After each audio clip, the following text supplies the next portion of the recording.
no de omo nsa be hye nkrata ase se omo hye bo se aba no ye beto na asomdwem kama de obedi ncho ana obedi nkonim no obeji bibia atum kama yesi akopie se NDC amanyoko titnani aye Johnson Sedun ketia e de nsembe nsia bi atodwa se so obesan sa nkita ho no wokrata so a na ehu akohia se Peace Council for sa na ma hwaka ase wa ma a condition ansana anamo muturo matu ende nipa bebre kase ho sunsanso ne bia na anye oda roma mu so mu sei na mu kan sei yo me da wa si bebre ne di kan ene se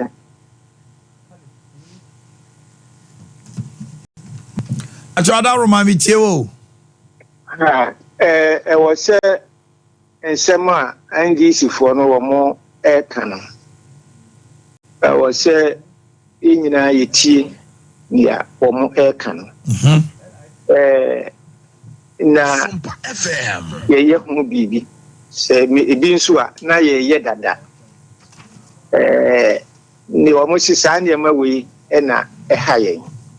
Eni ma no nso no krese asipan na ebi ana aban eye hu bibi na san hwehwemu no ebi ana omunwie efise sansem we na edrum bi a eche enti no akoba ni se ne se ekoba se aban ana efa ehwehwe sansem no mu no omutumi ba abontin no meka se sansem wo ya wo kan se mfa ne se wudie bi a esi abato na se nokra ya hwehwem na ha se ne yaduru nti enya de bi se eda ho a ya hwehwem ntumi ma se saa ne ma wo yasi na ban hwehwem da na mbom wo monkam ye hu se ha se ne bi a yaduru ta pepe so na mfa ne se bibi ti se emosim fidie bi ne ne ma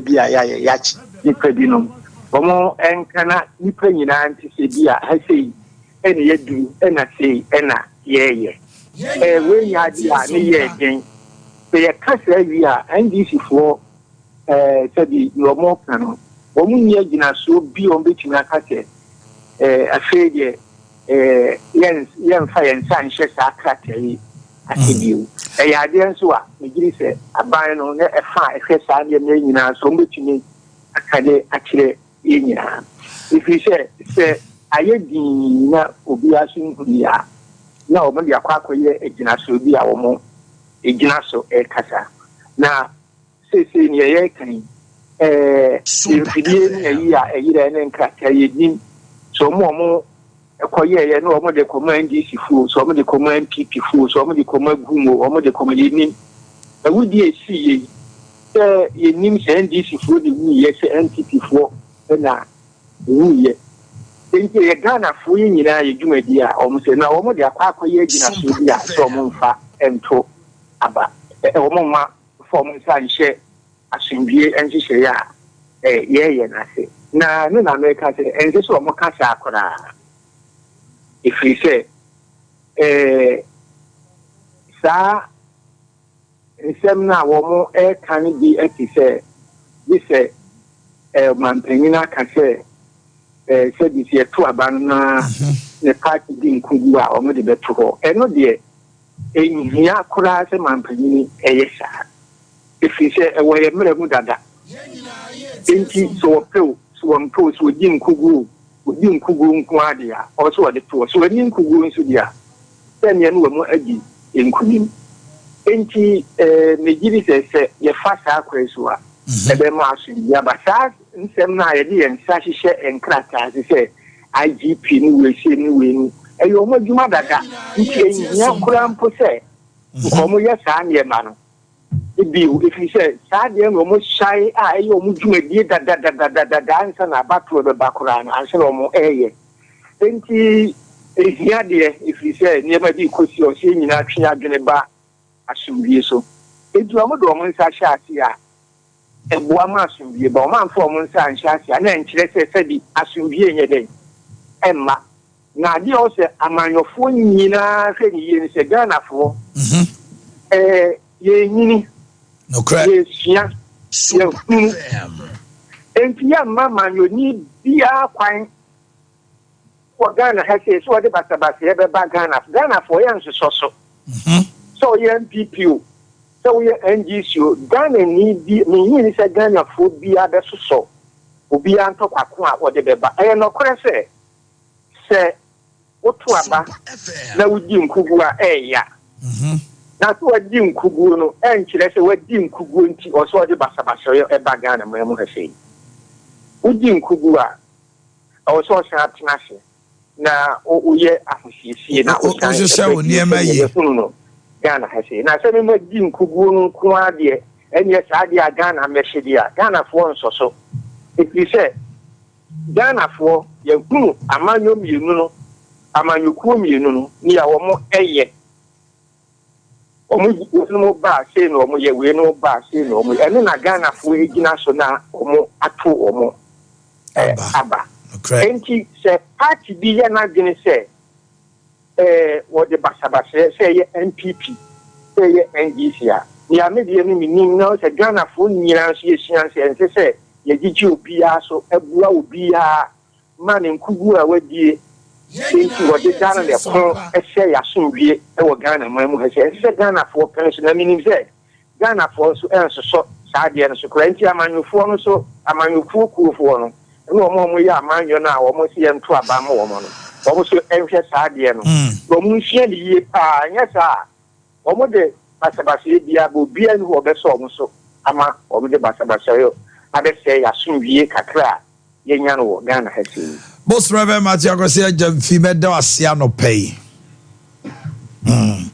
boss Reverend Akwasi Ajamfi na mo tennis kan che ne twetwe komo no peace council for no mo kano asema o kan e na da bia me kan be say wan hwe niema ye na ehwiegu a Ghana ni bia ni wa no because aba no ye toma mo ye pa adwuma na ma mo emrantie bi ebre bi na and is MPP wo position no o mani ho hantwe no ye pa adwuma ma o mo na o madidi say temama men o mabusua ye say time bi asisi adan e bi abobra all of a sudden no na nim dia krasesa ne kala krasesa yempo uto abama party bi awa pa adwuma ma ne nkrofo omo ye den a omo system no besesa because land cruiser no dem na condition na otim no wo ntim bia wi bia hye wo eso na akoto abama no na wo kakra wanya no se aba no oto ye no wan wini nti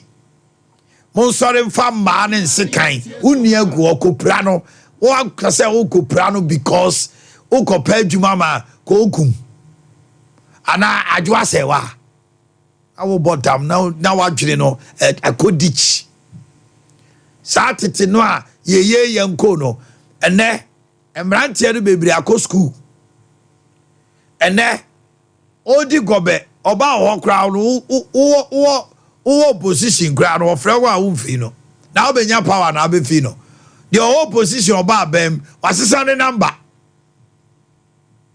Ghana ni abranti a ono kakra ko obedi gobe no kra onye ska kotobini o se o ya to abeti a unti no won print no mama fo ntisi montene fa yire no magu abonten cause eba o mo na bedie young men of this nation first time voters mamun di politician bi achi say because okuma ni wia ye twa wonsa ye tu ani a abrantie bi let my vote count na ni tui wawu minim na yire ne ma ba bi o mo sisia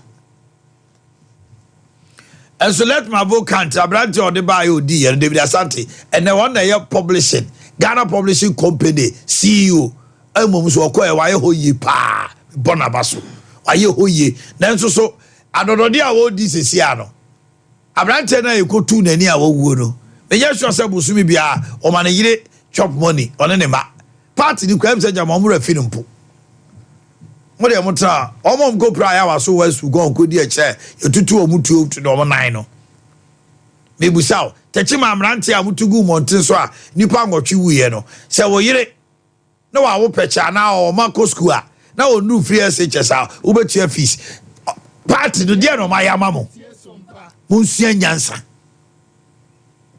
politician bia no afi obi bedi na chi o akose ties enti se wo anka wasem ya nkyere Ghana fo na Ghana fo say wo opposition tra ho wo abam free wa you go yanso so so bio na nsem hunu na atwetwe ma na e bom ma na ye hye ties ye we wo ba yeso kra na entro no mu die and this 2020 ya we ya tisi want so ye ko we Supreme Court aye say do get here chairman obeka say eniema no mo go Supreme Court kra no chachuchi kataka chom say it will not fly na documents omo de call any ade no be si ne and this intimi magana for ko hu exact figures omunya e omo say electoral commission bo be me esa se 9 tie no mu gina so mo amu de kra no mo de abetuja Sompa FM eti mo ani na ono toto niema mo call asin off mo toto mo niema yi no NDC toto niema yi o we ne ya no o de be go abontin mo bia hu say NDC timi calculate o mo figures enye no kra say NDC timi calculate figures there be NDC MP before the no it's not true now wo we are calculate heading so wo we calculation dey yi afi obi am DJ o Christmas we afi ye pentema kodie bronya nti aba no kra ye to no first one o ya na abeto as am obi na be say a two parties otoma bako gum nom ne afa fantom so ba yeah oh my God ya be hwe ye Christian akwaba about what pepe Mama, the next 10 minutes in Sompa free Canada digital satellite no credit e ba ko pe o yeah no credit kan obi say no credit kan ya enye ya ba ko kra no credit kan de me kan no credit me ka asema o me hwe bonku ana me hwe nifa they abon the power for no and all kan no credit na wo bre me party bia mo me pa timiti NDC na also me come adwen kire wo no mu hu say ko ya me ka MPP ya me ka me ni obi a me ka chen say na wo na hwe me adwuma na me be ye no me be ye say me nyina na me hwe say pepe ye be ho udi nsemu na me ka kire wo opa dimatem me fa ho ateni eku ni bank me mawu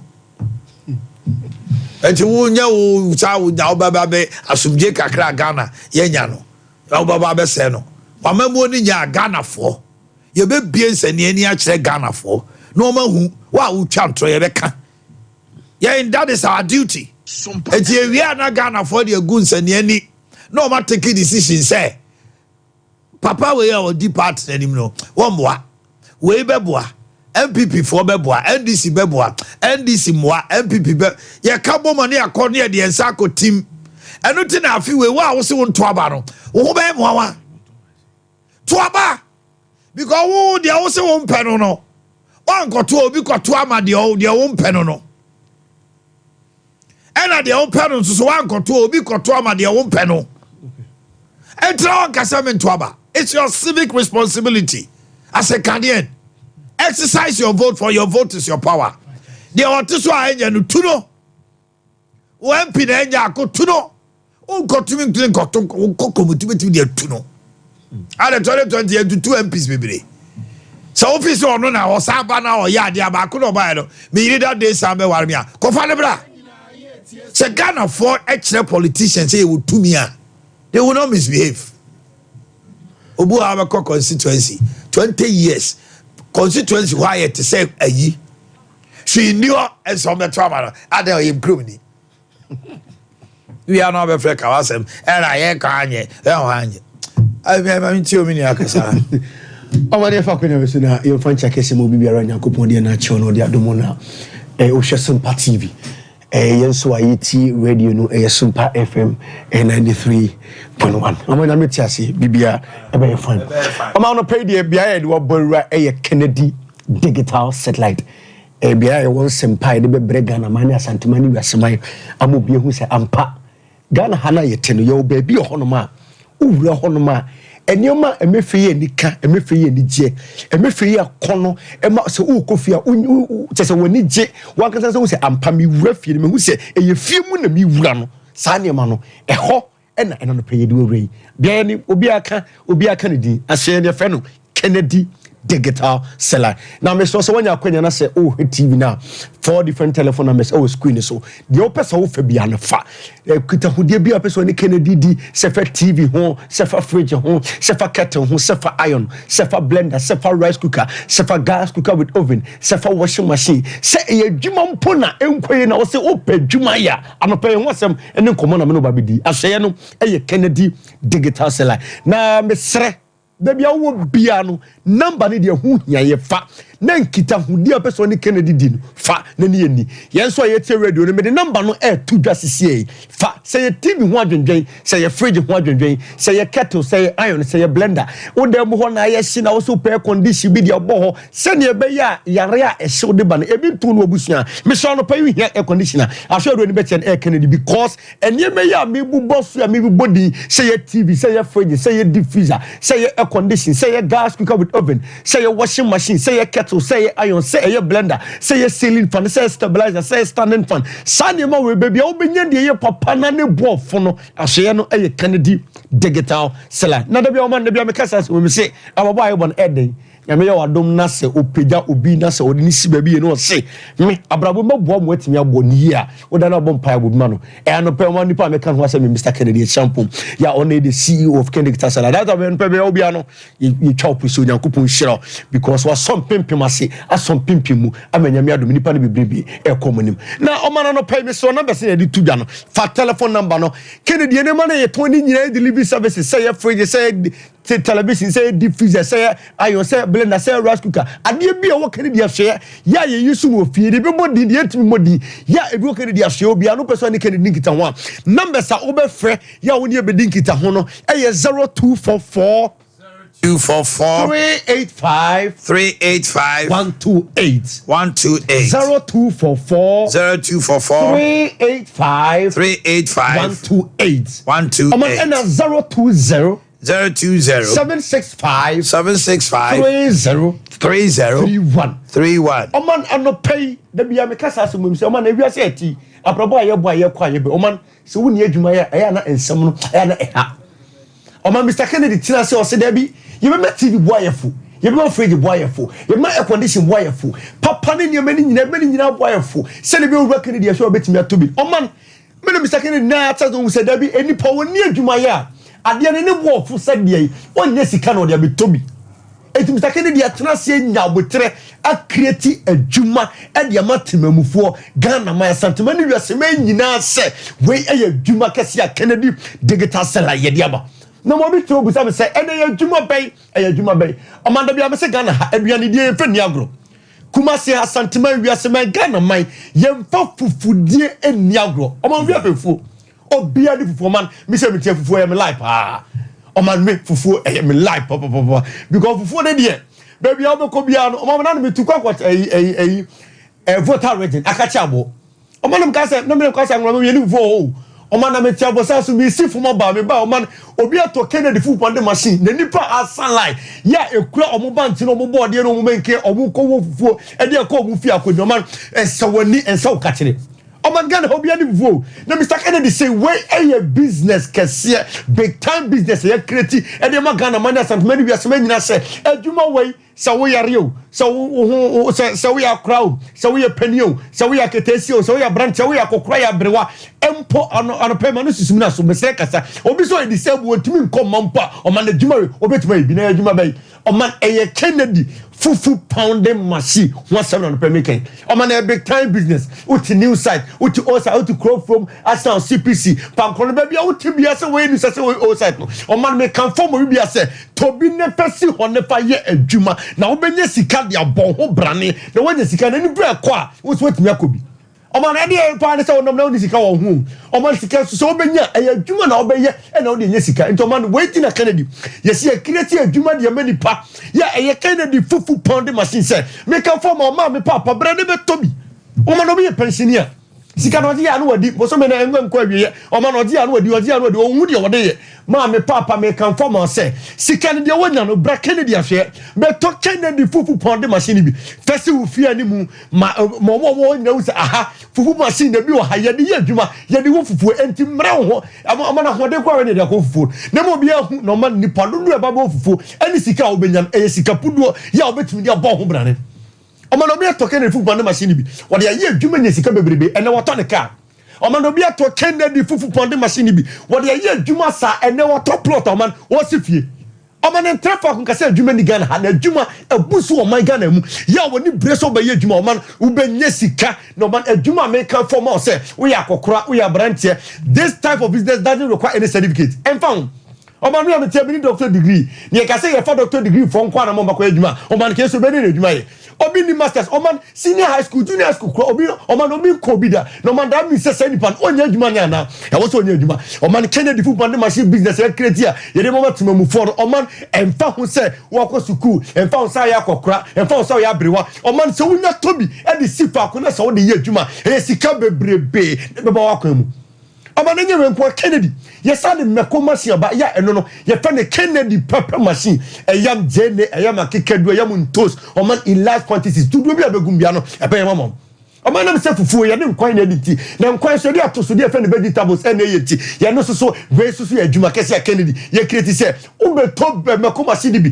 na o de kafu bond machine bi we ewo fufu a we disi hu sika no na we so ayam meko na we di we so hu sika no man na o kabu aye sika bebrebe e de man na wo twene sika obenya no man me so wani se o kache Enti telephone number ni tuda ye delivery services nationwide across Ghana baby I will be up person bi manu wa ele be manu wa sumbiem na number me di tuda ene na me se fe na wo from Mr. Kennedy na ekura phone onu be din kita ho na wo say empire be manu wa sumbiem wo bra wunya problem bia o my number ni 020 765 30 31 020 765 30 31 man ena 0244 385 128 man obi so pe Kennedy afia beton ne meko machine abeton ne fufu panden wo de akoye adwuma no nzika man adum your family plaza building no man ye man ye nton ne wo fom from stand bra soro na make sure say you are at the premises of Kennedy Tasala now we talk fufu panden machine ya wo de koye adwuma nzika na do receipt because Mr. Kennedy say I machine so ko na problem bia for receipt ni ka ho bra Kennedy ahwe na mo betumi dia bo asa mo machine no esin da no nyosika bebedu no o man ye dia bo o man nka fo nyina last week na wo na machine no esan won kra mesraw o wa kra na so pupu on the machine bi ato a na last week Monday e bebrebe agu ho enopen woni akwanya na wutiemi a concran wager old barrier kokuro bi te junction on the main castle road traffic light na se pe won send fast man Kennedy ho o man patase so ye wa dom house Kennedy junction mo mu fi anwan kwanta obo ase be ofri be bia no si wo patase Kennedy junction ye police depot and ben wo de odu wonom na se o man wo de ohun bibia abo se soundboard kese ebo abusanin ya o man fa abusan ko soro o man Kennedy ho no ma enyema no atiashite fu wande machine nyina bi ho ma ko machine nyina bi ho o man ena tire ya sakofa popcorn machine so ba eno so adwuma kese ediko ne ko to bi ne fa ya adwuma o man me so adum family plaza be the first floor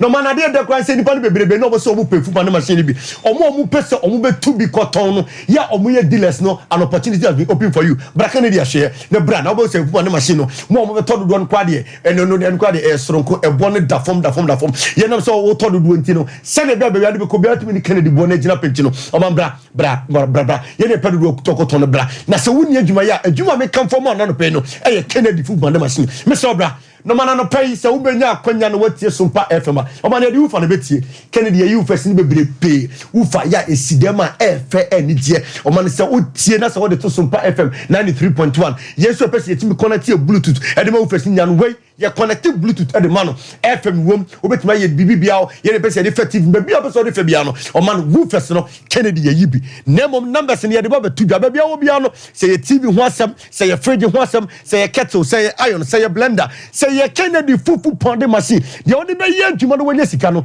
se ye Kennedy meko machine de oni be ye adwuma no se ye Kennedy popcorn machine any eburo machine no so Kennedy akofa ba aye eburo ne atoko ne nkate ne bibia we so eye adwuma kese no man da bia media dance ma me bi ye nyanso man ma be no provision shop o pure provision gu nche kakra e no to fupa ne machine ba ko meko machine na bro machine ma sika ma men eje e wo ye nya so man eso wani se ka kire enti mi kan fo ma bia obi asem se Kennedy fupa ne machine ye de aba be tobi ne fa ye adwuma ye ne pese tu dudu so koton no akwanya na bia mo bibia number se ye tu bia no na aso dwuma de so o man number se ne 0244 385 128 0244 385 128 ma ina Vodafone no se 020 765 3031 Oman Edum Family Plaza but in first floor Fubra Abusane Bra Patasia Wadom Haskell Junction Fubra Oman Enke wager old barrier Kokro Bite Junction traffic line asipe say a TV say a free air conditioner kettle any iron standing my way na fufu pande machine na to bia number na dey to bia no frɛ ya do dey be man wo bra wunya problem bia ade bia washing machine ahodo woofers ahodo a fɛ ya wo dey be see dem e be siesie ho na man na connect with bluetooth bi bia dey from their body no ahwe na credit tasela o man say ho about ma company be me yakoto ne ma no Kennedy digital seller o man na mi shop Mami enkwa homa no so na mene lawyer kakrisa mo atwetwe komo eba NDC amanyokuma odimu akotene pa na eyantie se omone peace council share na owo meeting ne mu bi na yera kakrisa mo mo ache minia na upon to say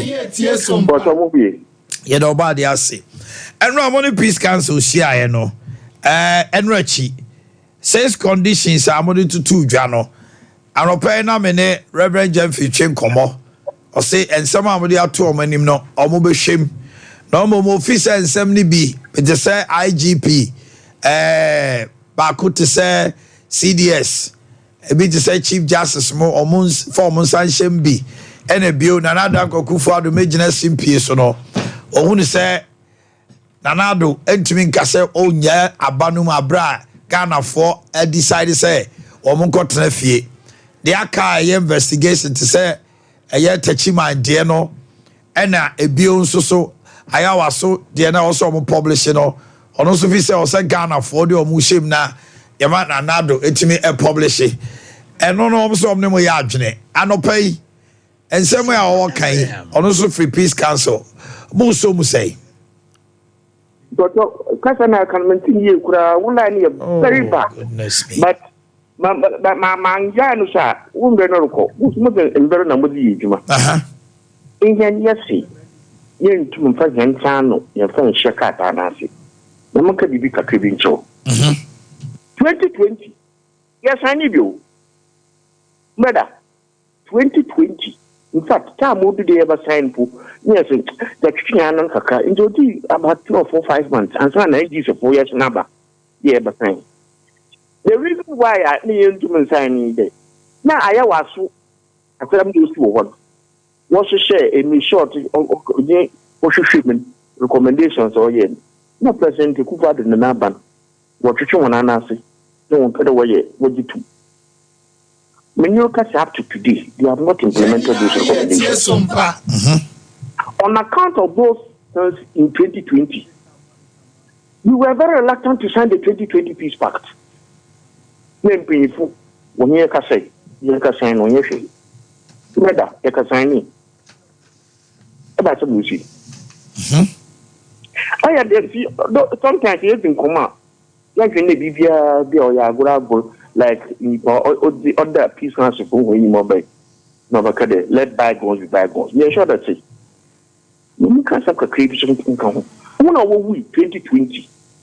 Oh, we didn't do a car would do a car would now. There be you. So I want to work on 1982 judges and talk about an amua. And when you had him or ya my ties cry. Because we're a lawyer for no way I can. What we see the man one day.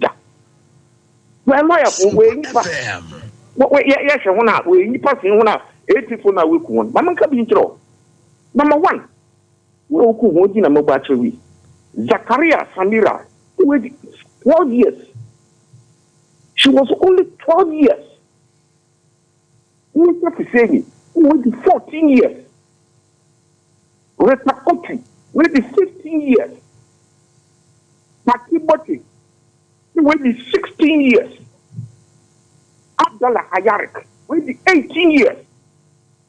Abbas Ibrahim, waited 30 years. Imana Dombra, waited 36. Not Tajuddin Muhammad, waited 41. You Wayambua now, Wayambo. Oh, you need part to say any. Don't they deserve justice? Yes, they do. It is your duty as a Ghanaian to fight for justice for these people. Yes. Allow NDC even to open its mouth. Do you know what their families are going through right now? Do you know what their is it a matter of coming to speak English? It's a matter of justice. Sure that you remember those who were killed in 1982. Why have you forgotten these people? Are they not human beings? If these conditions are met, now you publish it, I have so what's to gone. Now, publication. Please, we are not talking about publication. We are talking about enforcement of the recommendations by the government. Okay, not just a white paper. No, what's white paper to issue that though? We shall wonder for white people and how many of the things in the white paper have been done. Sometimes, when we mention you, those in government are our employees.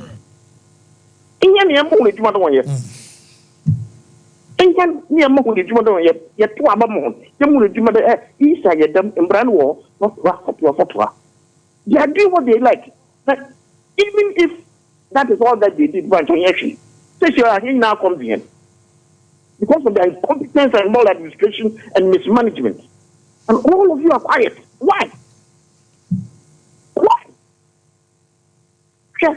Mama can't some country. What do you come and say? It was something. It was something. You see the moon is chantiful. You bought him after Ubi on by your hand.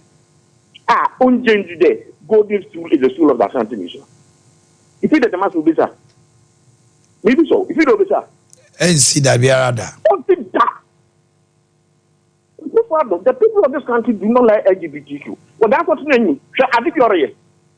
And you people are watching him.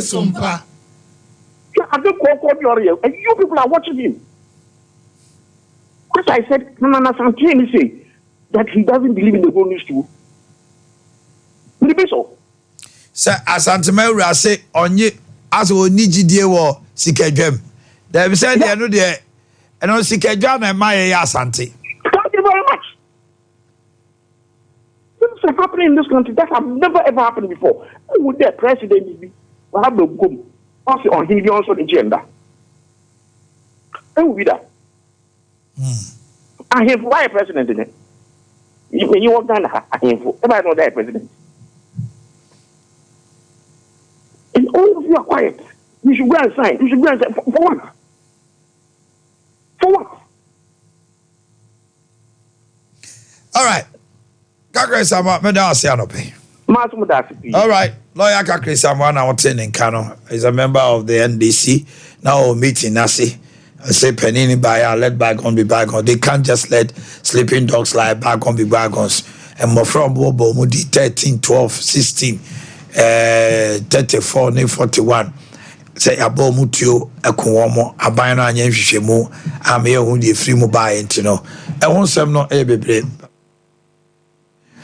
ye hwa ni mu anopai se na me kan no ye ne honorable chairman Sabonsu between komo ono e na o che the new patriotic party manifesto womo ekodan wadie e de kire Ghana fo omo ema nipa bi mbe kasa sector by sector no ne ade the honorable chairman Sabonsu and a Jumadie Cassia Nina no be wie or no so the sector way bar na or be canny deal the kind of geno or shall be a move free so shall see introduction to end Nina no or no and a dark committee na no or moye Nina and pay or bahanomo a bobo remo de bit to me send him my embreno be my quine.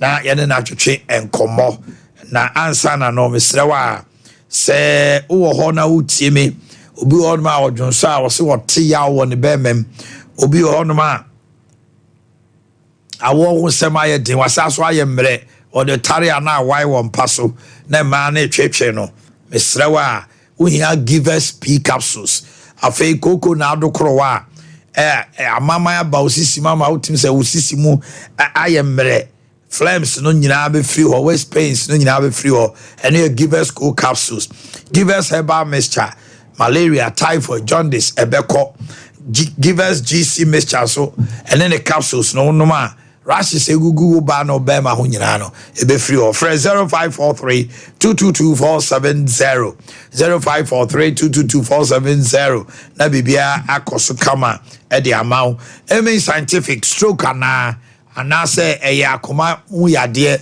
eye wanum na nkaba anase eye chronic disease kwankro yade a fakodan emi scientific hospital atwema techima kwada so kwanso kumase obehuyen na ye 20 different certified medication Food and Drugs Authority, Ghana State Authority, Ajia to Medicine.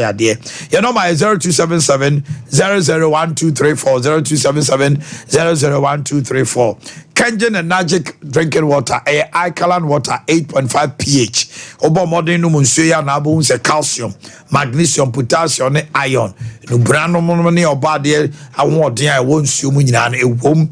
It won't numunsuya out himself with the kama, say pressure, diabetes, and yeah, in dear. Then so bekwa mama unkoma wire dinti hawa and nam suma diabetes and pressure and buy also na buy now was a chimfri or a chimfri ni pediem na wadjon sego kanjina na obia se ye Breman UGC Tafuni Road and Abawa Route Johnson for 0241 449191 0241 449191 said Dawood pa amount 360 capsules and an ointment.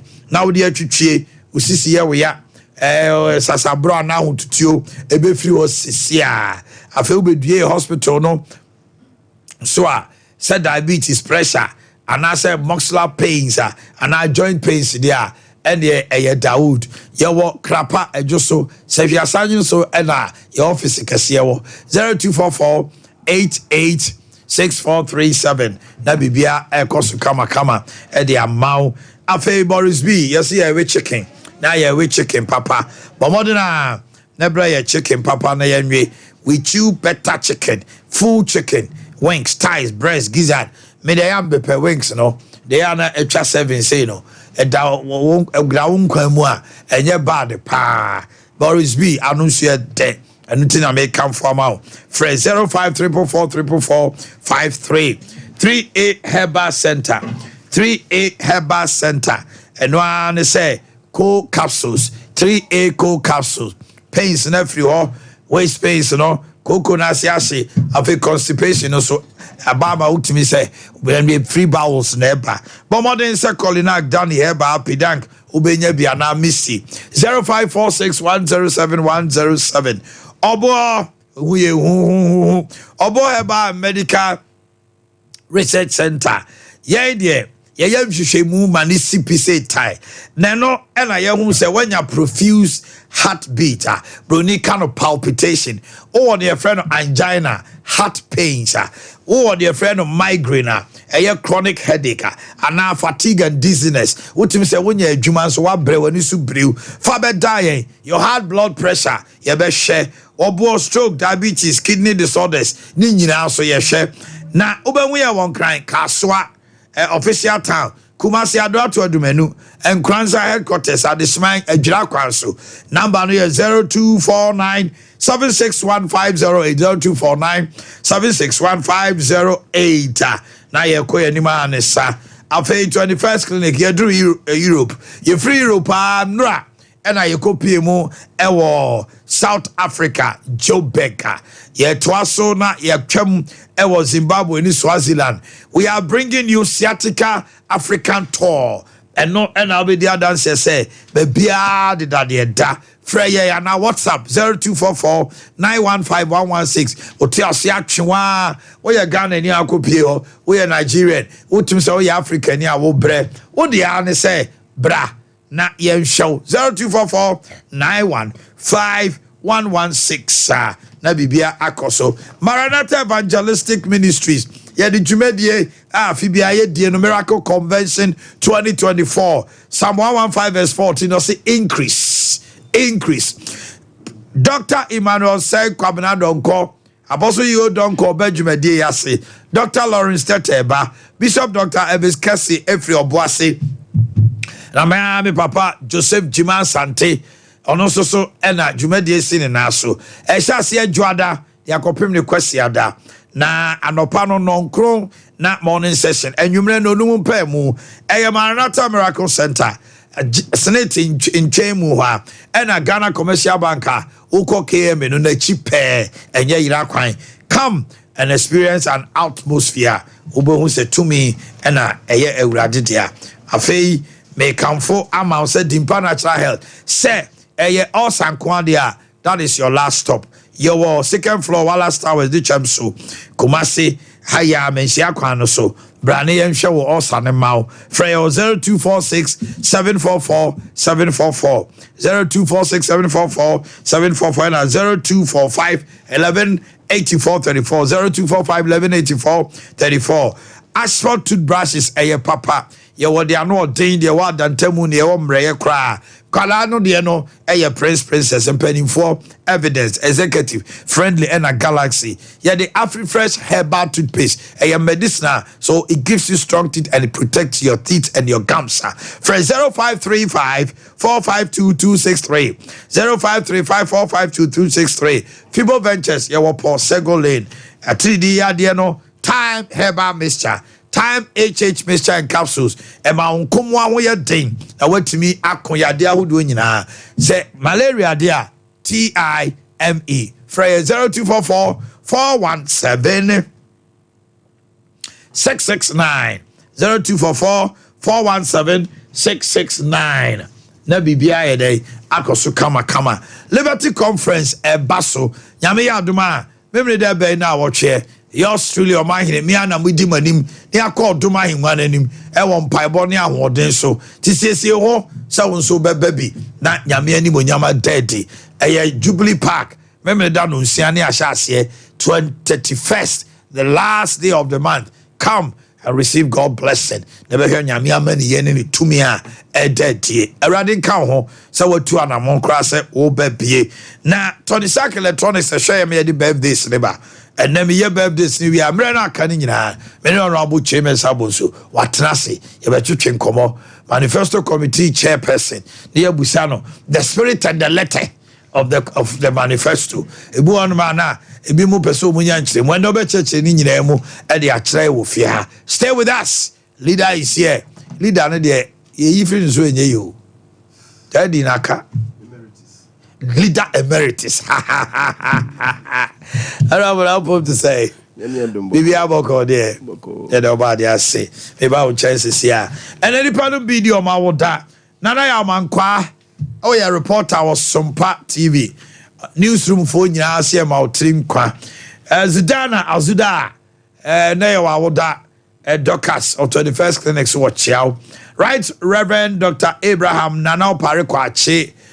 Moderator of the General Assembly Presbyterian Church of Ghana, we every Jesse Sompa TV, right? Reverend Dr. Abraham Nana Parekwache, moderator Presby, Yamautrimka, Endo Batampa, Mrs. Agnes Infum, Abaya, Omanhene Yaw, Charles Sapon of Tano Dumasi, Regina Frifa Brago of DBL and Grasoma Trinkwa.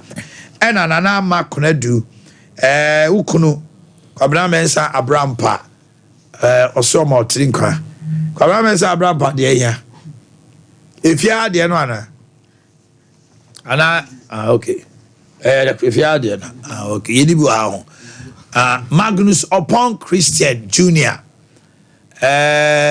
Magnus upon Christian Junior Lady Victoria Tajamfi awza masesa no mo hwe ne ye Magnus na dasono Lady Mavis Opoku Ajiman Atakakra Lady Mavis Opoku Ajiman so Monfa Lady Mavis Opoku Ajiman Atajiman some papi Prajamfi okay congratulations to Adonel Justina Frimpong appointed as the first female commanding officer of Transport Battalion of the Ghana Armed Forces from Omanhene Yaw, USA.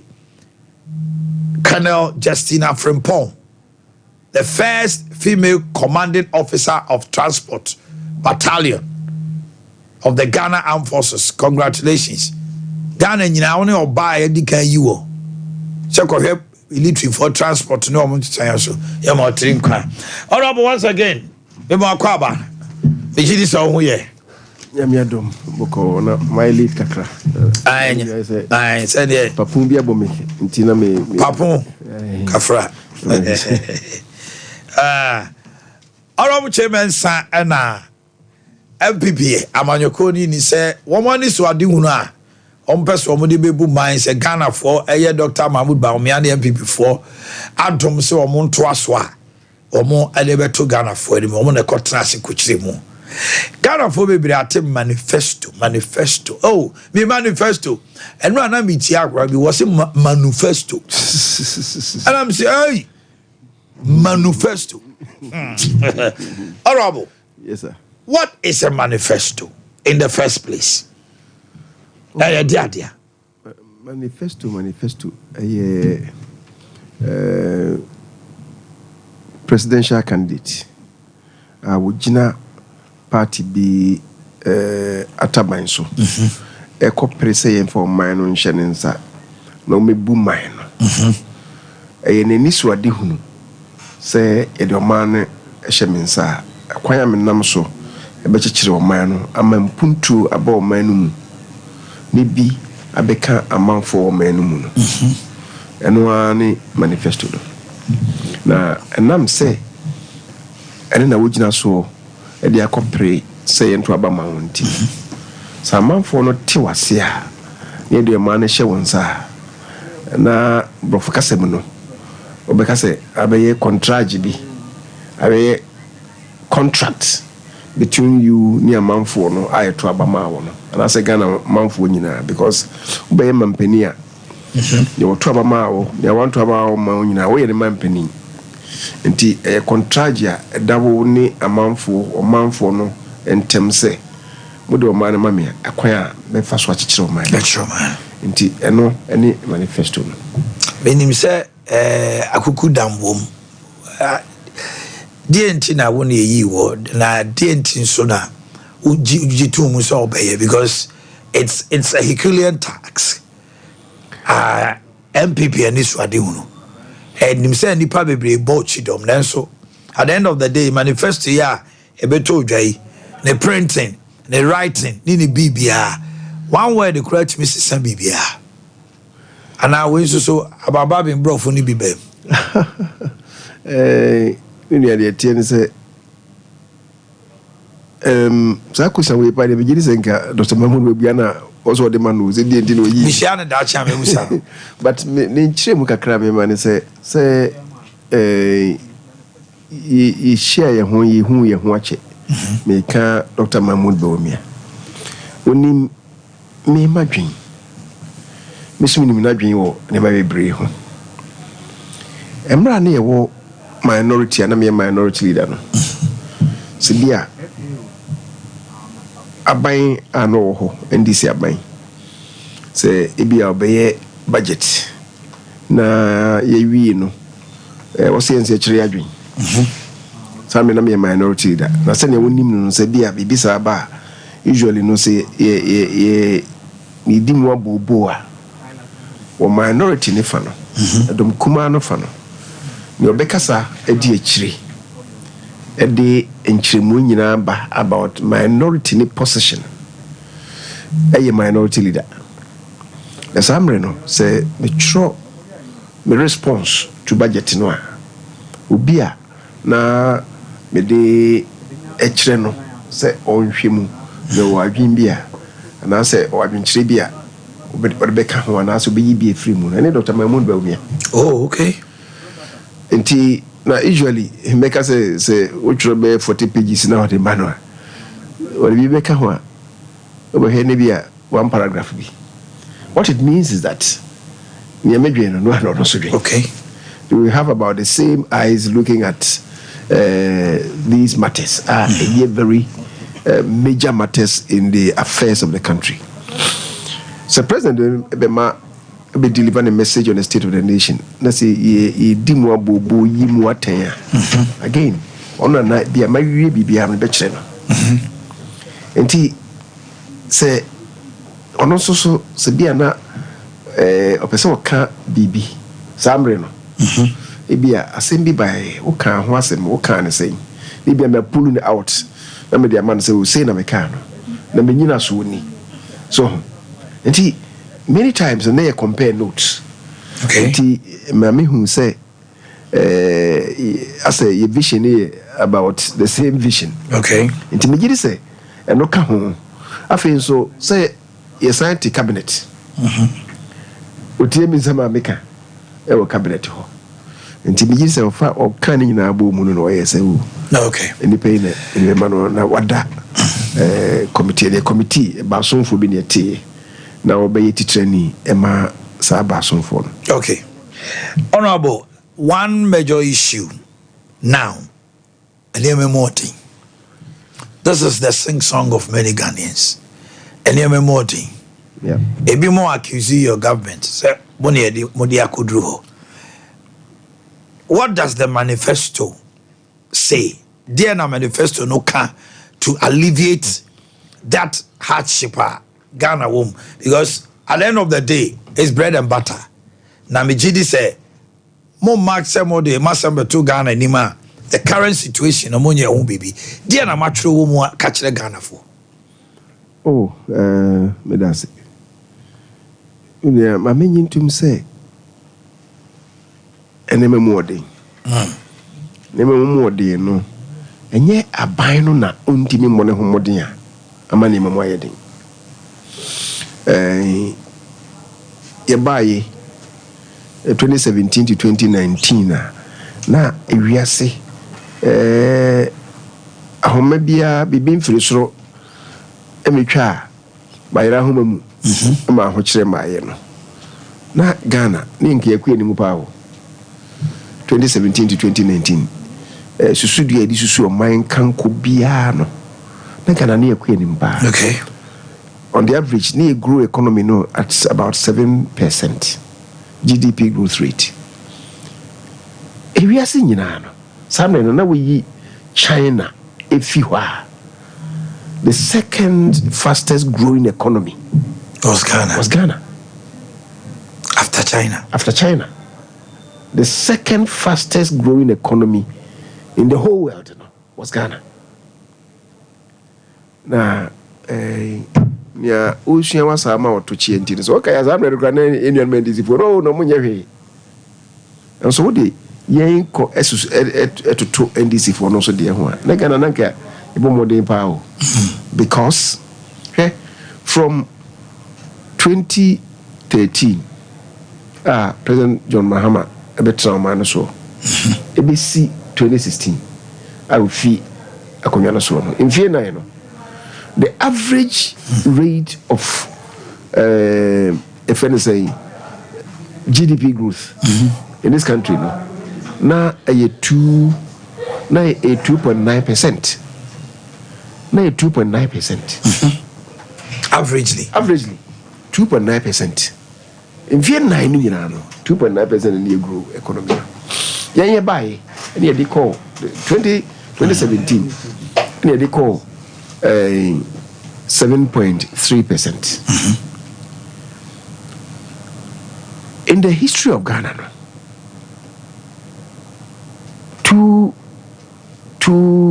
epochal years. 2 days. Epochal. Okay. Yes. And now on from one year, another year. Yetimi ama economy no yetimi grow no at more than 100%. 1982 1983 samre no na liman time ne nema akofom krawo nti economy no kra nya negative growth rate in 1981. Rawlings about December 1981. It is 81 no. I end the cry. Obaye 82, 83. Ena come by Jashisha by Jashisha. And the economy no assign echo down. In 1984. So then we're able to grow in 1984 at about 1.9% from zero, no, about 1.9%. There's no cry. I see I idea. Yeah, it just what grew economy by more than 100%. Okay, almost 200% from zero. What you say? So that was a Rawlings time, and a Makani see in Tiabaza. Most recent, baby, it me grew economy no at more than 100% view. 2011. Professor Mills. And then you see, they see and they say 2010, 2008, and the President Kufuor discover oil. Oil need to a bar. President Mills address. 2010. The 2011, the first time I did found one is a big goo. Ghana account mu ya futu mu no and the mighty grew economy no at 14%. Yeah. President Kufuor kono na 6.3%. Na 6.3%. And ye be rebasing. Yeah.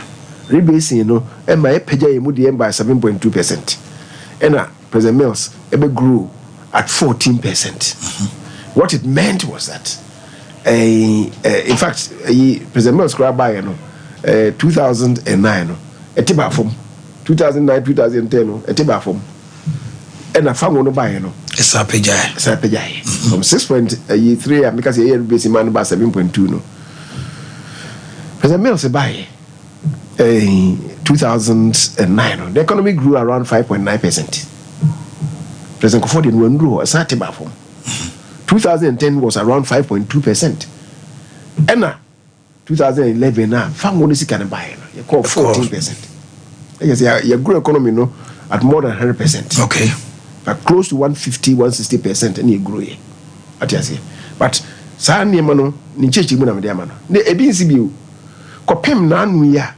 So from 2011, no 14.5%. If you are Tiba. How did it sink to 3 points? Because it sank because of Doomso. It sank here because of Doomso. And my industry is now collapsing.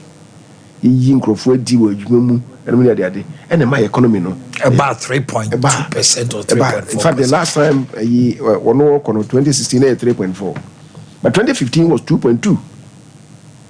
2015 was 2.2%. 2.2, which under President Mills, John Mahama, which was the worst GDP growth rate until then, no, for more than 30 years. Libins is other. Look of President Mills, President Rawlings time now the kind of year.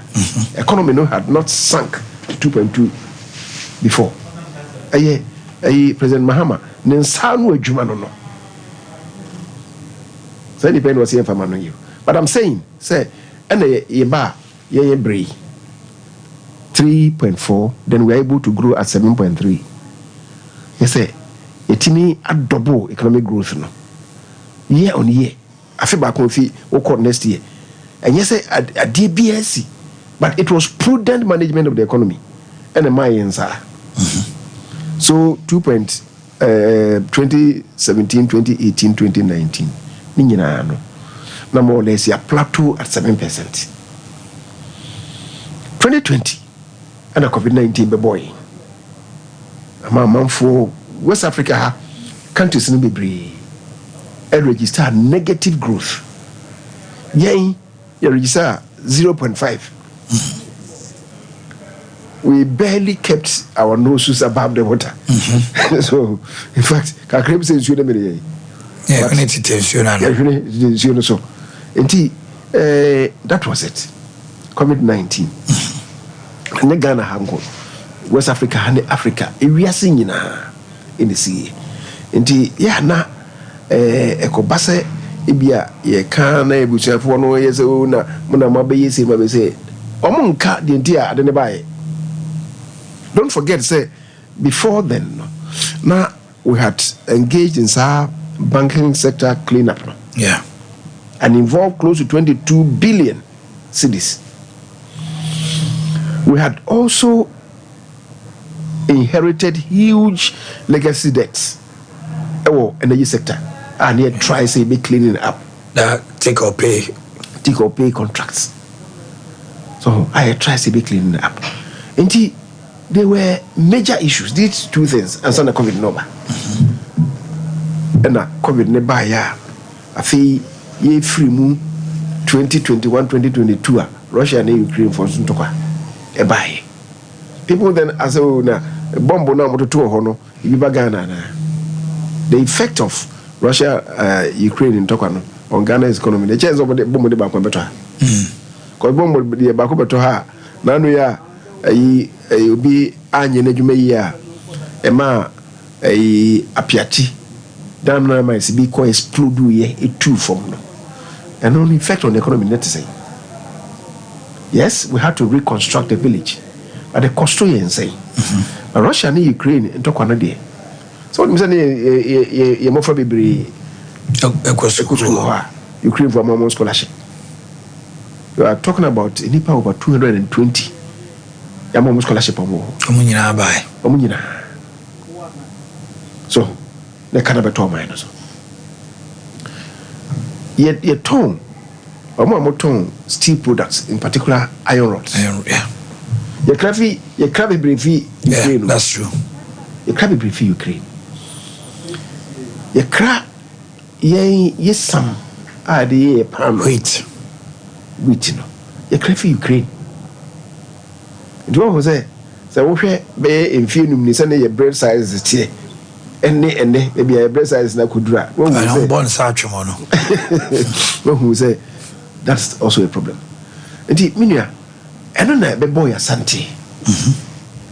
Ama ene ma I bisi basa. Honorable, a quick one. Since you mentioned the bank issue, your opponents say and 9 billion betima save bank more than 22 billion gono. And this has been an issue I am very debatable. Ebi mo say ka bank no 9 billion betima save our banks and some mobile no makofa 22 billion at the good bank. And no all kind of say mugu banks no. And I say because if I speak of a year consolidated there was merging of some banks.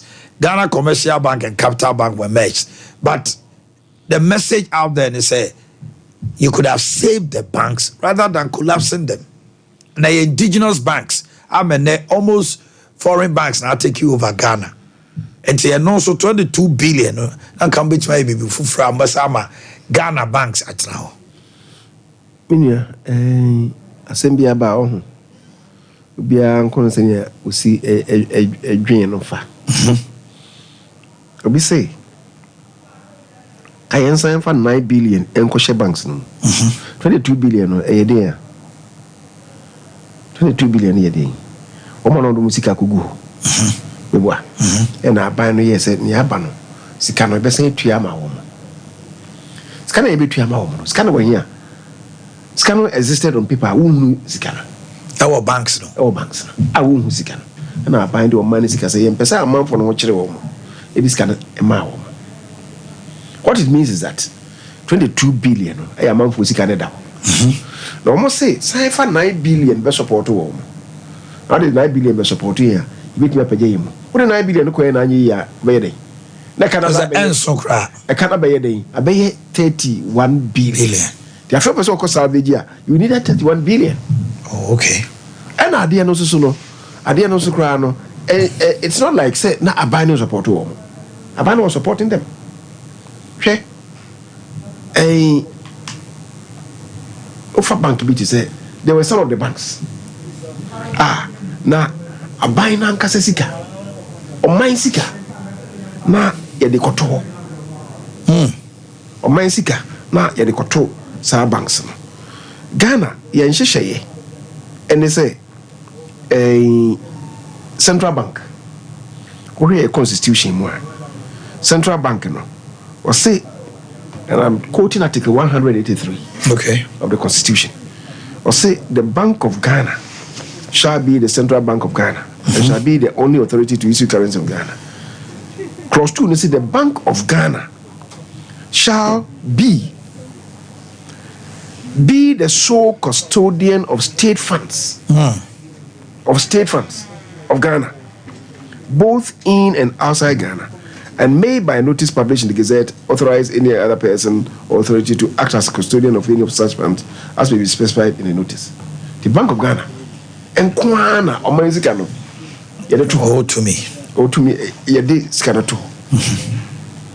Then by whatever circumstances arrangements or you know afi yenkohwa sisikampo ni yakoje bese ni yakoje fi abuchi a wose yede ekoto Bank of Ghana or my account to Bank of Ghana scanner to me free ho na obehwe no na akoto bank bi account yes ya akoto bank bi account and the size sika no o man sika no na wo banks na account mu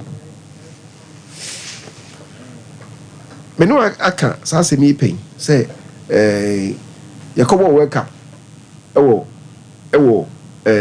Brazil ana players no e ka say omunya musika no ye pay sika cash 10 million koma e ka fa sika ni fi hiva e ka fa sika ni hiva bank be na mai sika no definitely na ka should have been bank Unibank and it's meant nessa na Ghana sika wono Unibank this is sika ma o my Ghana me dey come players no omboy bosiana omboy besia ne dey call ye besia na mo dey boy no so o my sika na ne dey to Unibank.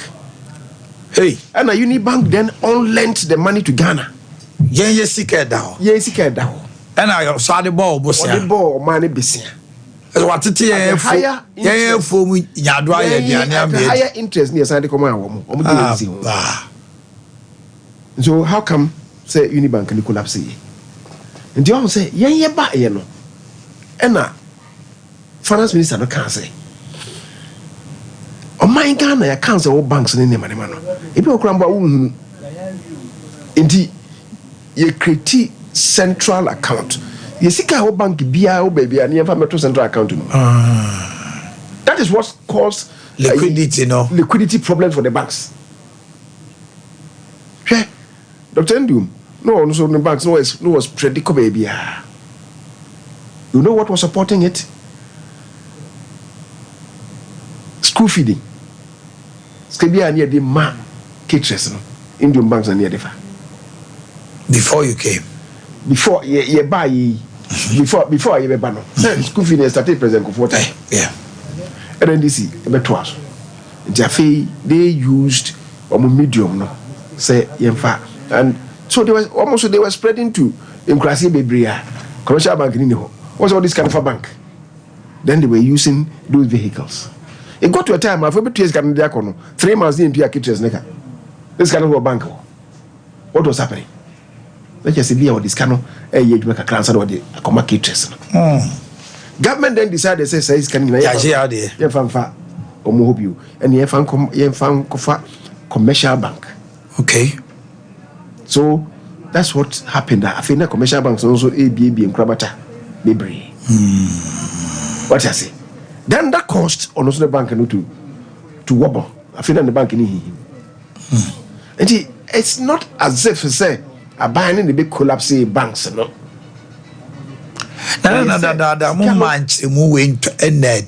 Oh, because I buy Kasa. Ubuse Obia say and MPP are buying big good banks. But where would say we will be a Tibia who say Abia, what led to Sanyama way now would say we. Come on, say, me sure say me kasa or stations my kasa be 2-3 places on this same topic I know kasa any enjoy yaso kwasa me no akape no nchemu na amase I say do maybe you drew mo kan say krofun so a ya ka ya no na ehun abehia say you call a spade maybe a brave wo kasa no banks ni bi okra you shield you did not mention them because energy bank for bebre e bo aban no so bo say mogu bank no mo sika da ho But with this explanation, I want to believe, say, Omo who say? GM Bank. Omo customers no more association be. Omo customers no more association. Me, my back Kumasi no more share about 4 times. Oh, okay. I by me fear no more share about 4 times, and then we had to speak with Dr. Nduma. No, was how many US? Yeah, make no. Many anyako use in America. I know what I'm talking about. They will talk because of now even a chance, it was to assure them say they shouldn't get into any panicky mood. Say we'll be a Kwajinisika. These discussions I had with them. So they be because of Biakas or Kwajinisika bank will collapse. So I was assuring them, and then one more for no, the senior officers I was having meetings with them because me no me cancer me boy. Oh. Maybe a TT, maybe a TN.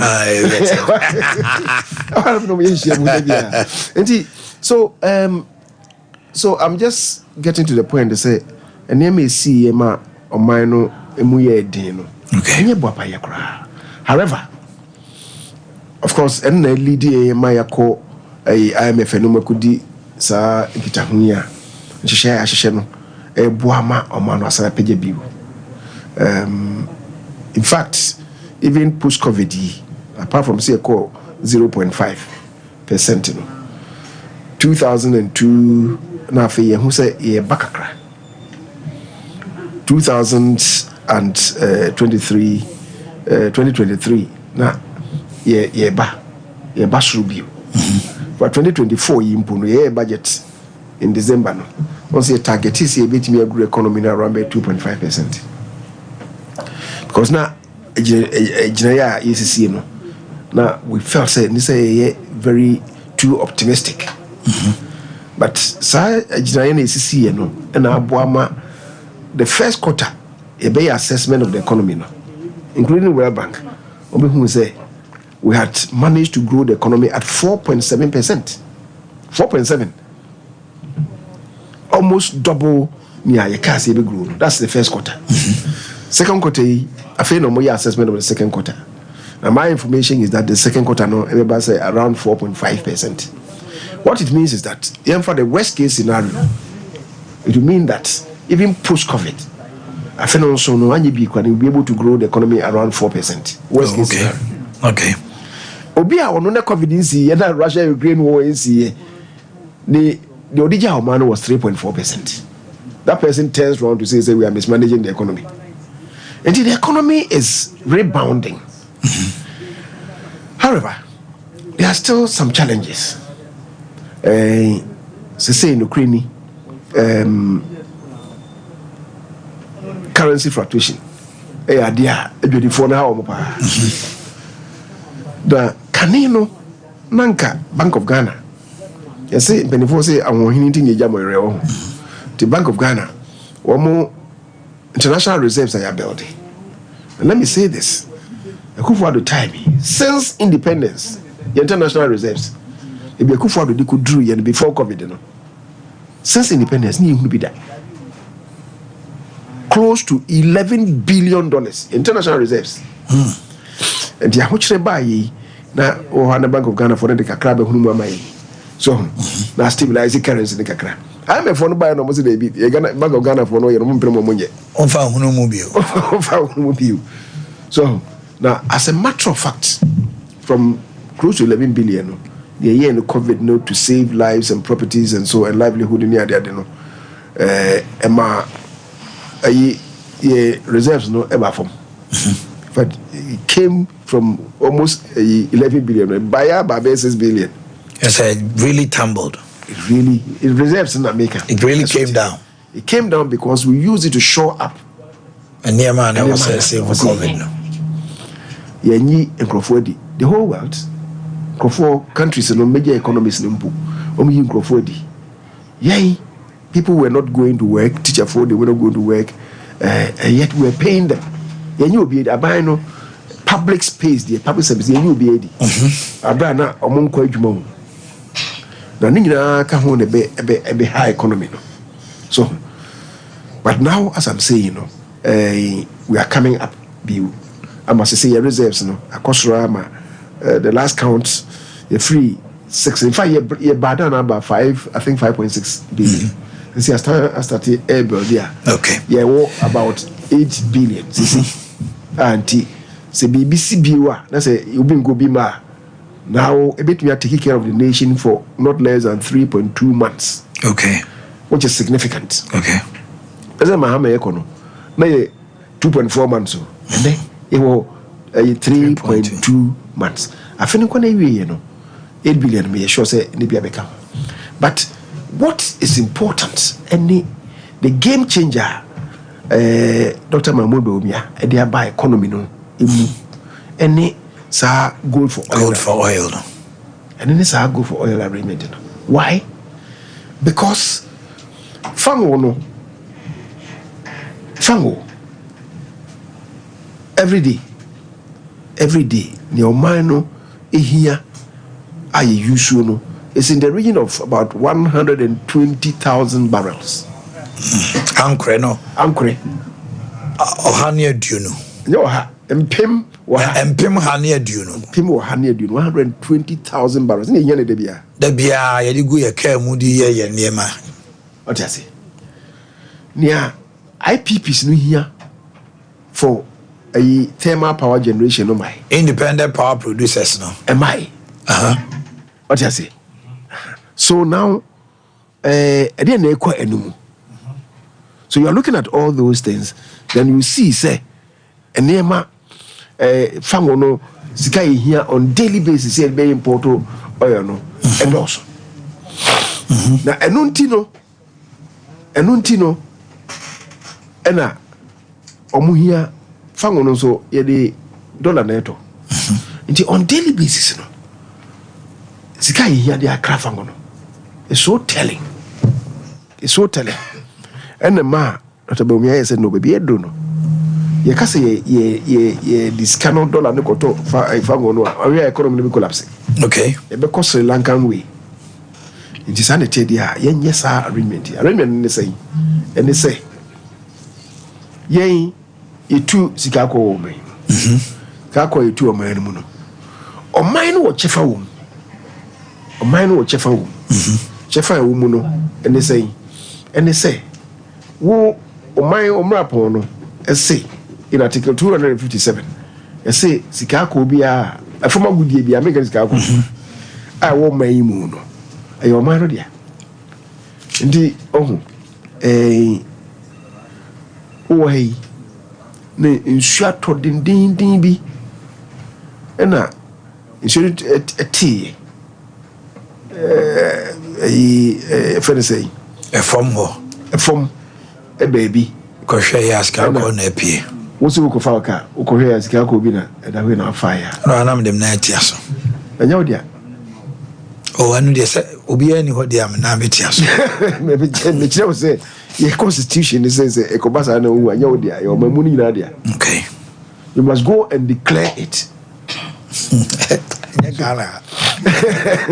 You must go and declare it. Who could declare? No man whom a year or more. So, and they will say every mineral in its natural state,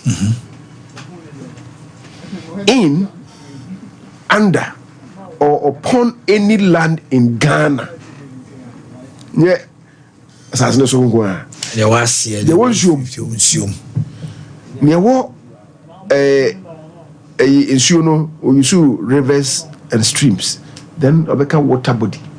Water body no say tadi lake. By the stream. That's right. By water body. The lake Imua.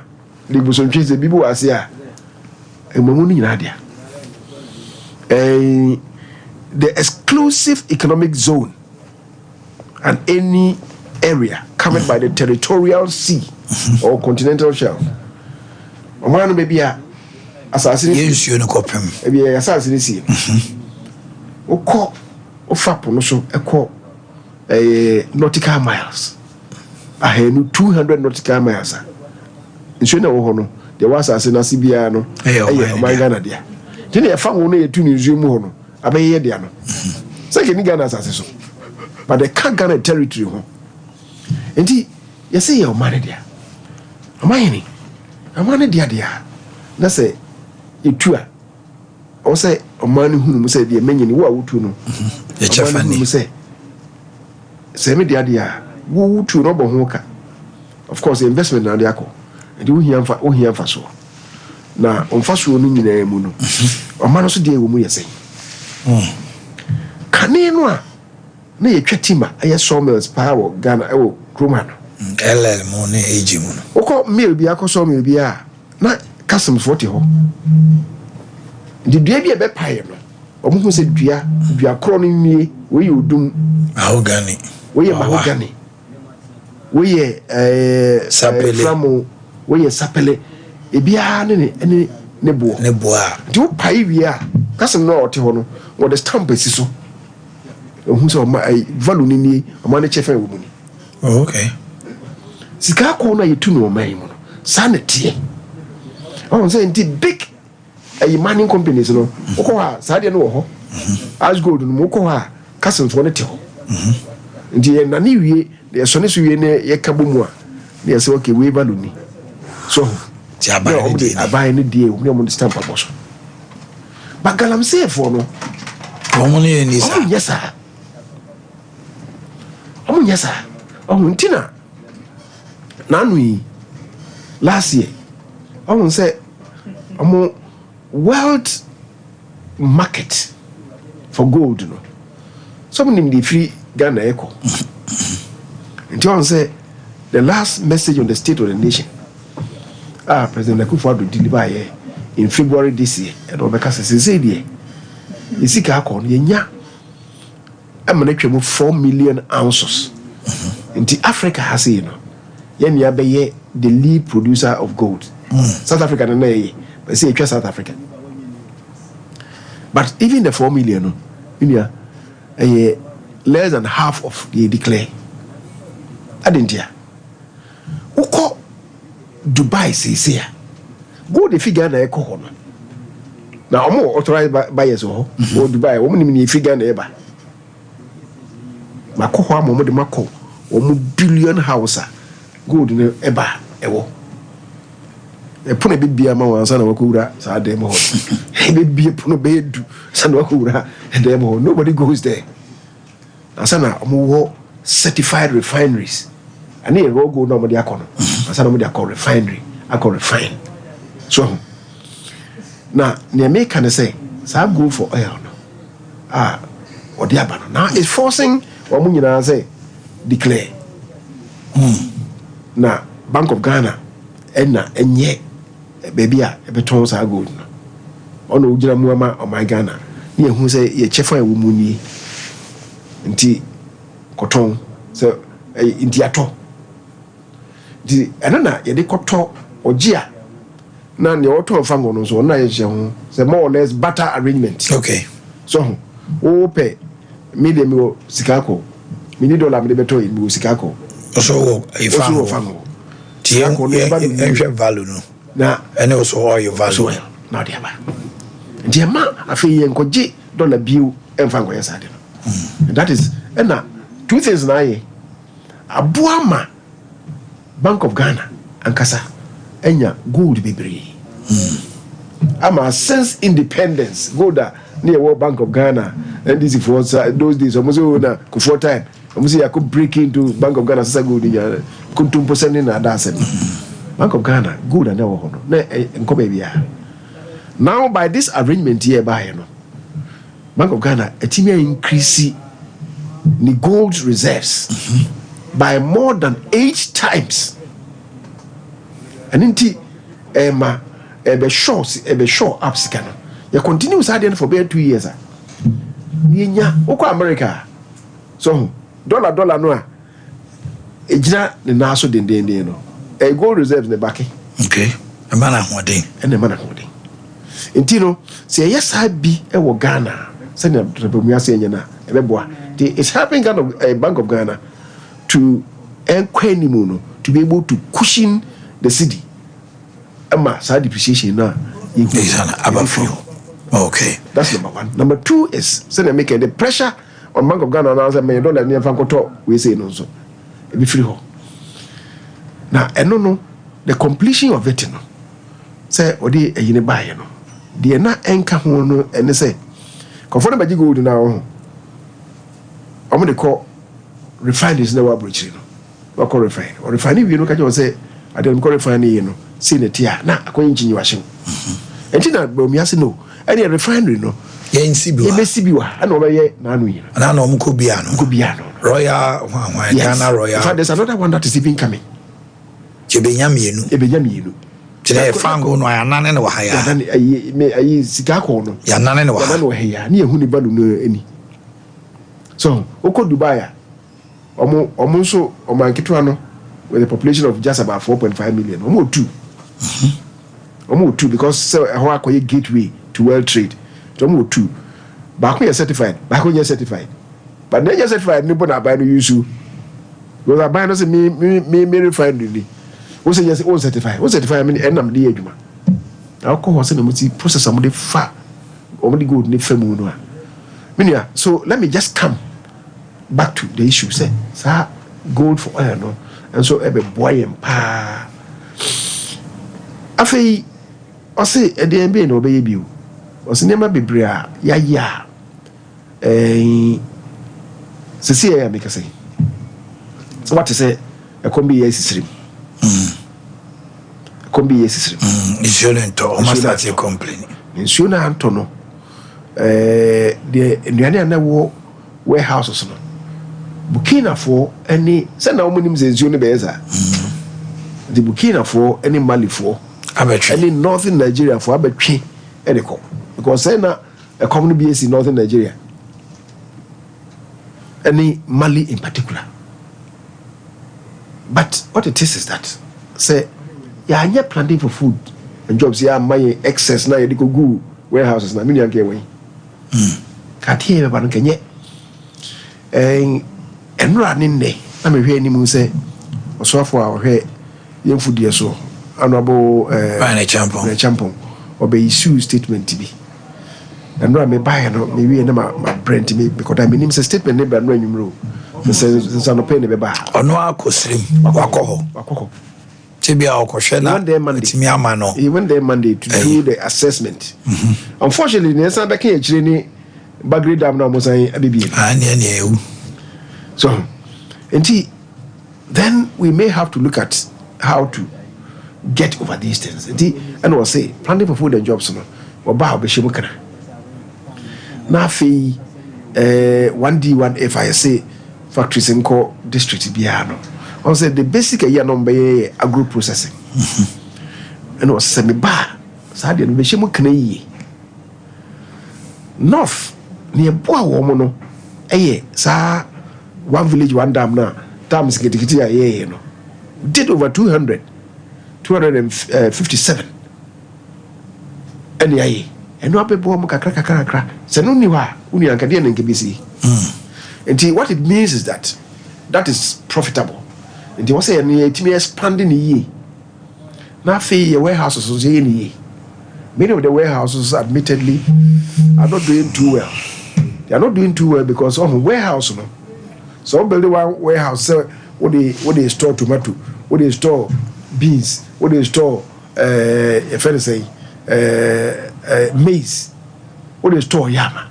That warehouse may not be able to function. To function. I didn't hear. Because temperatures now we here for the preservation of cereals, different. Yeah. Until I was say, Sadeno, we should even be concentrating on science. But memory. But my share on governance, 50 ministers. It be more Junayomokasene. It was so bit to me, we see 50 year. Another buy. I'm in a hurry. 125. 122. I say 122. Oh, okay. I think I could do 81. Yeah, John Dramani, Bahamas will be used to 60. But me I say 50. What are you telling us? Then I'm okay saying. 50 no. Very, very possible. Very possible. I didn't money possible.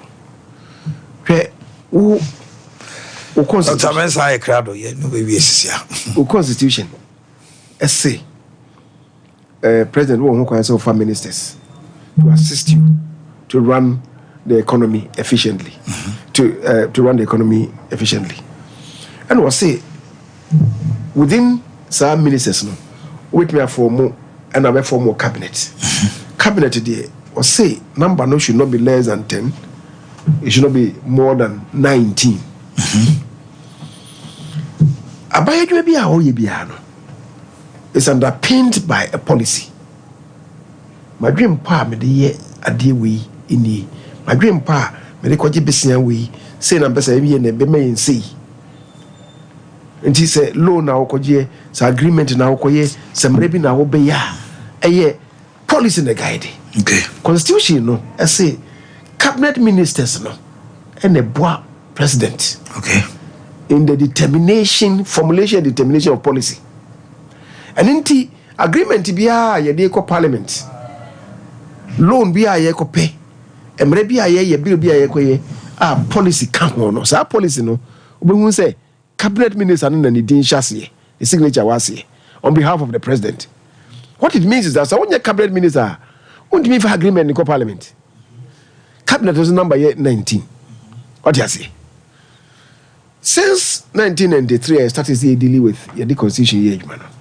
If you run in the prison, President Bia Maya, wafa 10 minutes. Wafa 10 minutes. Our day, a juma. Kubia anywhere, my yes, sir. Ubia kofa silly no 19 minutes on the age, man. So assuming say, Ufa nipa 19, nipa dun kronoa. Now the year juma. Regional ministers, there were 16 regions. To for 16 regional ministers, now be for 19 ministers now. I say 35. Maybe 16 regional ministers, 19 cabinet ministers. I 35. Okay. There are some ministries. In fact, by necessary implication, it means that you can't have more than 19 ministries. But you have 16 regions. You're going to have ministers. Yes, 16 regions. What for 16 regional ministers? Okay. Senior, another I say actually say deputy regional ministers.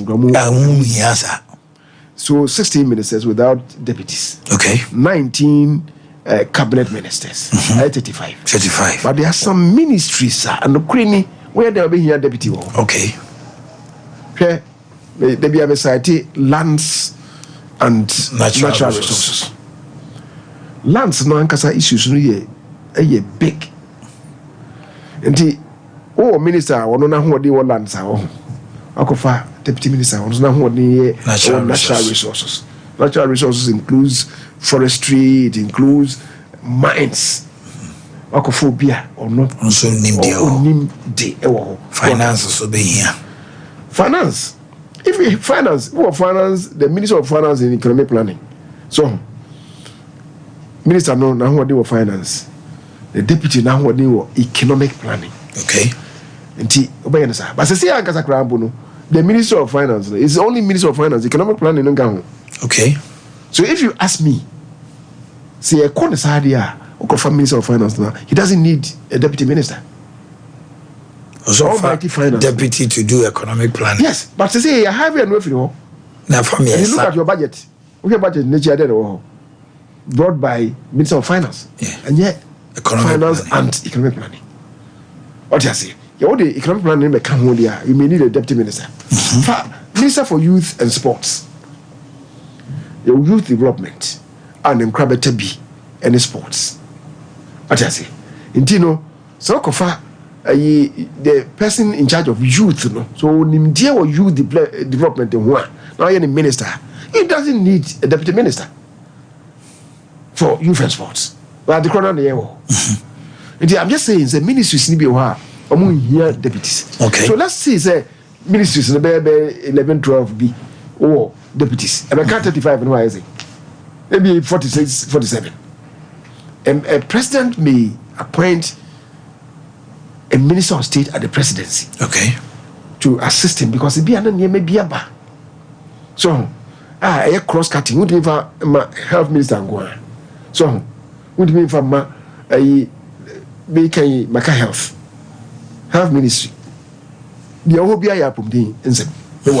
So, why do you have so be a own dear how if more Which way do you that person need, even though the minister is big? Oh, he doesn't need chief directors for home. Absolutely. Because after all, ministers, and they say, policies, they are not in charge of day-to-day management. I see, ministers say, I'm a minister not be in charge of day-to-day management. And run also that's how it. Oh, and you say, we're going to have fewer ministers. John is saying, "Say, no crowd or the system." What it means is that on no case sister, make sure say, on no person for deputies 19 or stands for and who deputies. Of fact, deputies in all the innocent of back crap on 38 plus 60, you know. Now, I say, you know, call 60, no, because another 38 plus 16, no, bro, 15 or so. Okay, and you know, say, oh, 16. They're not being able to far.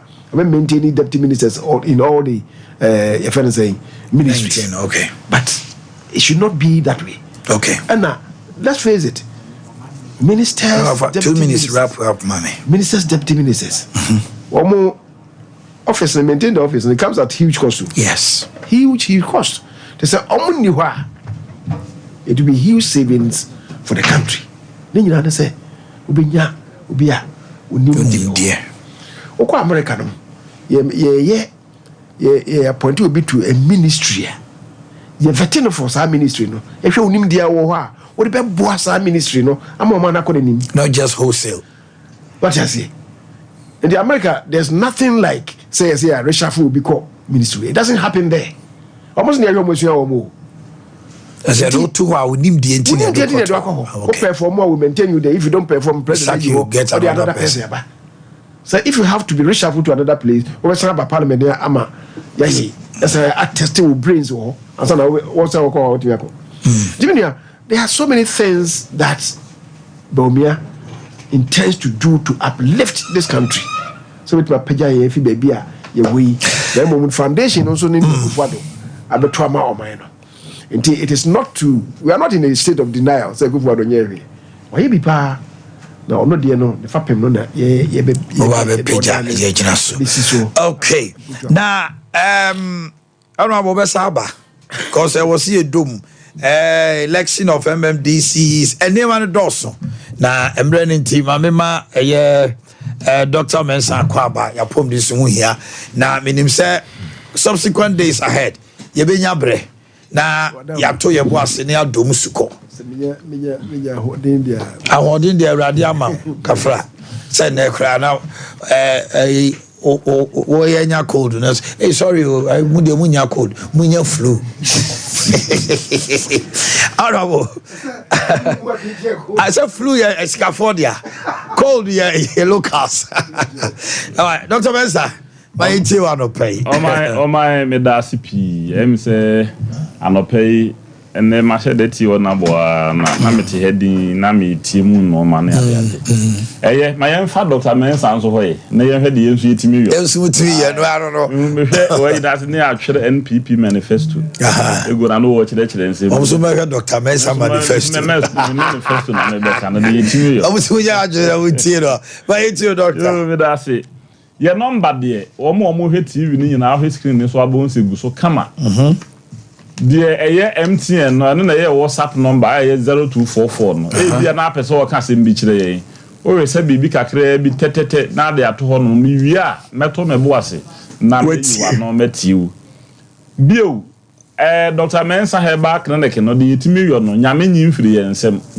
maka ho asem o ase obi a nyame a kye ne nimude na ode ye adwuma no wo ye ne yie bia ya ode bi sa aka no ho edi sa de we minya aka da se obabi te baabi a sa oba no wo ya se ya jensemo a Dr. Mensa bitimi aboa na me na yiyi wo num no bone wanom a mafe de aka sempani metie mrem sa no ma no nyina no Dr. Mensa timi yo bio mo amokasa na akire bon wachiri onum kasa no bie wonum na afi wodon se katakata wa no asa wo fele se obeka asem akire obi halitosis yale fon maka ho asem bomodna se obehwe Dr. Mensa Heba akene fu akiri kwai na ya boa wo na afi nso eno da nchen a ye obibi efe ne sasa Yeah. I know the last week you could have made a horse and mine. May say, or mine in Jolly is or mine, the end of the Drew Bibi and I be or. And this Sassad will be a chia and Bibia say. Or try and talk on your sicana, she Bibia or you be on Uncle and Koye Manase or Uncle Anna. Yedi, I said that you know, Betono so Sassano, eh? And more Sassa di Mochira. My brabo I stand still. Oye bibia enye no. Dr. Mensa Heba clinic I already say you beat me a bow amount so what me a found to my pefra. We say I want you to know ya. Ade ya we are pa kese ba ko say. Be ma pa also le no pa na bibi ni obotum na fi aso ni nyame. Enti sa oye bibia na enye ya de na bibia ba obotum. O man ye o ma bebre wo ho no mo anko mo so ye ma anko betimi aka bia me na ye. Na ahe obi no wote ne kem no okwa na wo ba bi ono so ye otobrosi agina mo so we no nyina atekem e na ye dey wo mu nyina o motekem no kan so betimi ayeso ono bi o kura fechen o kura ho ofese na ono ne ba ne se na afi ono aseben kan anim ayesa na ono wotekem na anam fom o tonsi ono so tekem o ko bangi akoye adwuma e mom ni nyina ayadwuma de na so se sasa bedi wachira obi no kura time to me say we would me fro be ma me bra me ntonsu ni bi we gina hwe ani ma bo se ni nua be fa no na wa beton ne de ma na nsu da so so enti we no mu nyina ye no ma bi a e ha dwen obi ka kire obi se wo me pese me hwe wo abrabom e na obe fa na ode ne ko mines na ode ne ko ye no wo mo hwe ni din wo mo so ye temed do nto ma sa apam ade ntra was ye wo school mu kra na di so first you na obi anko wo di first you school na ko timi perform kama sa ba ne se na fe de ye ni dru mines mu a ye se o mere do nti won ku fi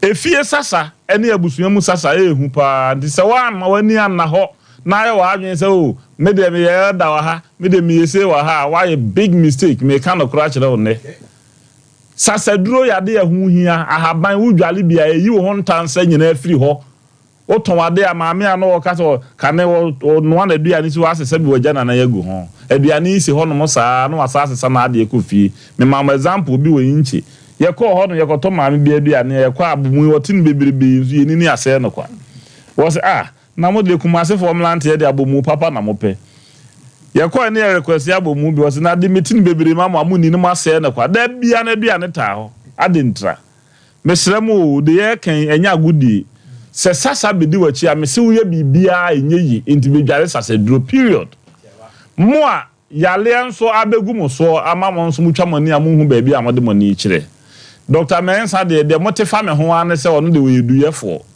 se obi ya bibidura na nye sese be wodi juju bi na ye adwuma o haban ene nubra ene no hini ni nuaba no nyame na de ama nipa se yemfa yense ye ho yale na obi won ma yale ha no Jise herbal medicine de bitimi treating no. Your liver problems, your kidney problems, your normal pancreas ne normal mre or nipa system mu a. Ebi all the chemicals can say pe na o damage nipa dua no. E jise unya herbal ni a wo ya ade na wa ben, wa wedale wo mu no obetimi aboa wo mom BP course no da bia karen be ba na me kire ha ba nuru sa o man. Wo mo asebe pressure ye ha wo mo obi wo no mo na glucose no apagya kwa chiri soro sanko ofo no no da bia me kan ho asem se wo anya herbal medicine ano wonam a na onom orthodox na etimi kura ma ba memu ye mre enu ntimi firi hai me kokotwi ba bia wo bia wo kuma sa na santimantem ba hia me wo kotwi Guinness depo ho uduru ho no ma bisa se wo pe Dr. Mensa clinic wo su ko no ma kura be kiro ena nkana pumpuni manta musu yewura kana de Japan abro san na se e wo Medina Zongo Junction e ho no na ye wo a ye di edwuma ba bia wo bia organa ha bia no se yale bi how na otwetwa wani na hunu ba bia mfamfa ba bi ba ko ame metimi adi ho adanse a kire wo e Dr. Mensa Herbal Clinic na ye de number na betu dwa e bia na wontimi ma yaso ye wo de frɛ ye wo wa ha ne ye ndi kora ye de aduru beto a ho no na ya kire se do bi si aye no ene mo amomanum no bone no Johnson me enfa numbers into dwa o my enfa Dr. Mensa number no into dwa na o my men kan share T4 chichiu emma na o ma waren se de free na ekoi no mo obi amfa ne kuna chibiu o my minimum adokunti America sa eviso nyankopon adi nimde bi ma Dr. Mensa a enche be ba bonten ni nyina ya makro ya your friend Ebekam Oman Meka actually for okay. The Dr. Mensa number in 0244 92 12 69 0244 92 69 your 027 11 73 551 027 11 73 551 your last number is 0532 92 80 95 Yeni Guinness Depot no edin hwe ni mu ena nkran so de medin kan kan na yo Medina Zongo Junction Oman FM yewura kan de Japan abro san na se ho e ho no mo na yewo a ye di edwuma eni se bibi tete wa na bibi hawo na wanfo ni ankyere sa am ye nyina na won so a wanfre ya me anfra enure bi amrewa na wa yo ho papa fi said Dr. Mensa he back neck de edu de e din a ene ye to yensa e different wo man ye ha wo bere pi de e ka kire tiefo ne ayefo nyina se still I da so boda wuru se bibi hawo obabi num no bone wonum bon ana se sase de wachi a hwe Dr. Mensa chiri kwa na ye mo afi se yankote aduro mra eno ane ahahan nenso ahahan no ntimi nkote a ba bia so wate ahahan be se pani ko nyina ye ntase na banim de fo enti wo de ne Dr. Mensa Heba Clinic say ye betimi aboa wo na won so bibi e hawo no etimi aboa enti wo ma da se ne ye be san e hia bio na sipi abusia medemo asi wa hanomo nyame ya adom a ye be hia samre eye agudi hu semonient. Let's get ready to. My name is Kwesi Antich. In this region, sports is all about Sompa Sport. For the thousands in attendance and